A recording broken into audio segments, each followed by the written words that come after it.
Salut à tous, c'est Indawan. On se retrouve pour ce tout premier cours sur le HTML. Donc dans ce cours, on va voir en premier le format du fichier, comment l'enregistrer, comment ça s'ouvre. Je vous ai parlé dans le cours 0 qui est la présentation de Sublime Text 3. Donc c'est un éditeur, un peu comme un bloc-notes, sauf que celui-ci est un peu particulier car même s'ils ont la même fonctionnalité, c'est-à-dire écrire du texte, Sublime Text 3 offre plus de petits modules, de petits raccourcis pour justement créer ces pages. Donc, comment fonctionne le texte, comment écrire du texte, comment mettre en forme du texte, on va voir ça avec le HTML.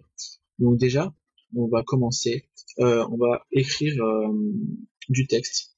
Donc, coucou. Oups. Coucou. Donc j'enregistre ça dans Hello YouTube. On va l'appeler index. Index, c'est la page du site qui s'ouvrira en premier.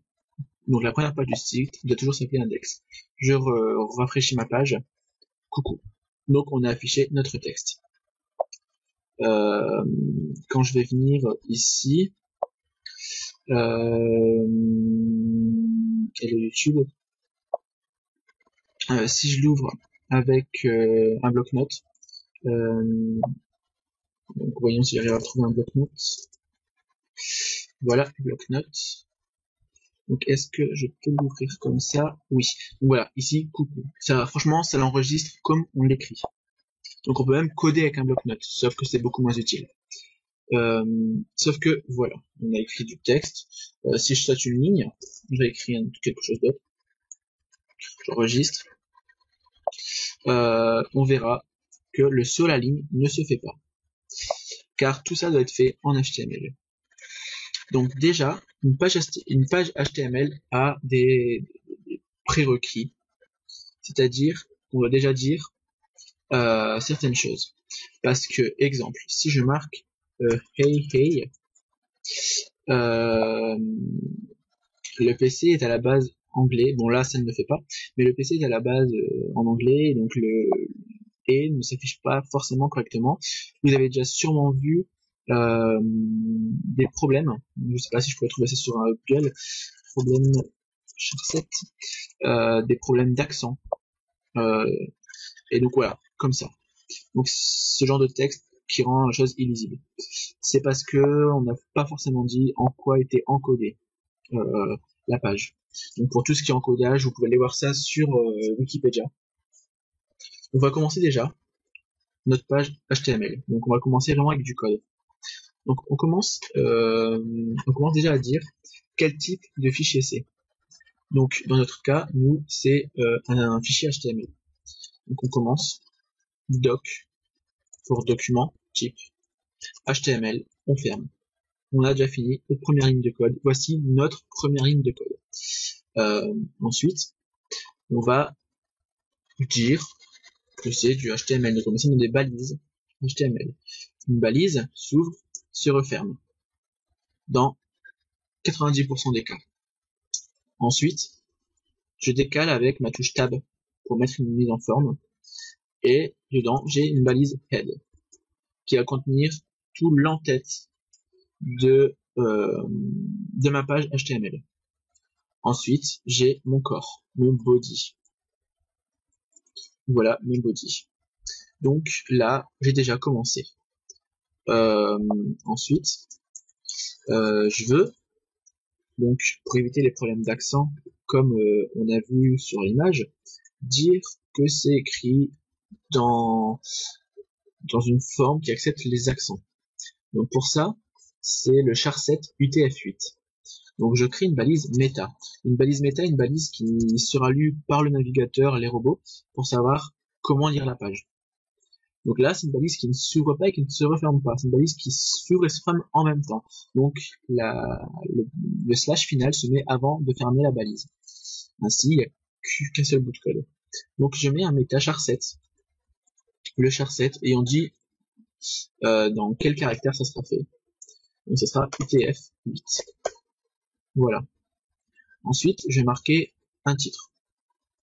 C'est le seul. Là, ça s'ouvre et ça se referme. ma première page.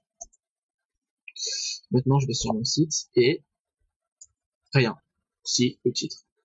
Rien, pourquoi? Parce que dans mon corps, dans le corps de la page HTML, il n'y a rien. Maintenant, je peux marquer du texte. Donc, j'ai passé des lignes, voilà, ici au milieu. On va marquer vive les canards. J'enregistre. Et comme tout à l'heure, le texte s'affiche. Il n'y a pas de grande différence, mais sans ça, c'est même pas une vraie page HTML. Donc, on peut toujours mettre des balises qui se ferment et qui s'ouvrent. Donc là, en B, qui veut dire bold, on va mettre du texte en gras. Donc, canard se met en gras. Je peux mettre aussi du texte en souligné, avec U, qui veut dire underline, qui va souligner. Je peux aussi mettre plusieurs balises. Donc là, je mets mon mot canard en bold et en underline, donc j'ai souligné gras. Les choses à éviter en HTML, c'est par exemple, j'ouvre bold, j'ouvre underline, je ferme bold et je ferme underline. Il n'y a pas de réel souci à faire ça. Ça s'affichera toujours correctement, mais ce n'est pas vraiment correct. J'ouvre quelque chose dedans, je ferme ce qu'il y a dedans avant de fermer cette chose. Donc voilà. Donc comme ça.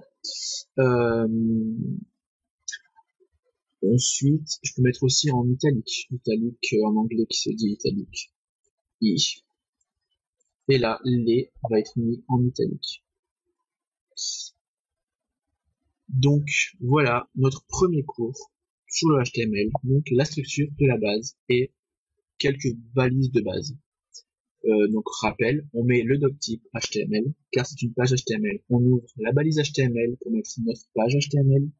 Ensuite, on ouvre un lead qui va contenir toutes les informations de la page, et le body qui contient le corps de la page.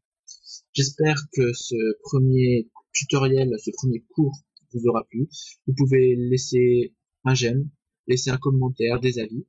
Vous pouvez aussi me partager vos impressions. Si vous avez des difficultés, vous pouvez me contacter à l'adresse contact@dylanskiba.fr qui est mis dans la description, et ou alors sur mon site dylanskiba.fr me contacter, qui sera aussi mis dans la description.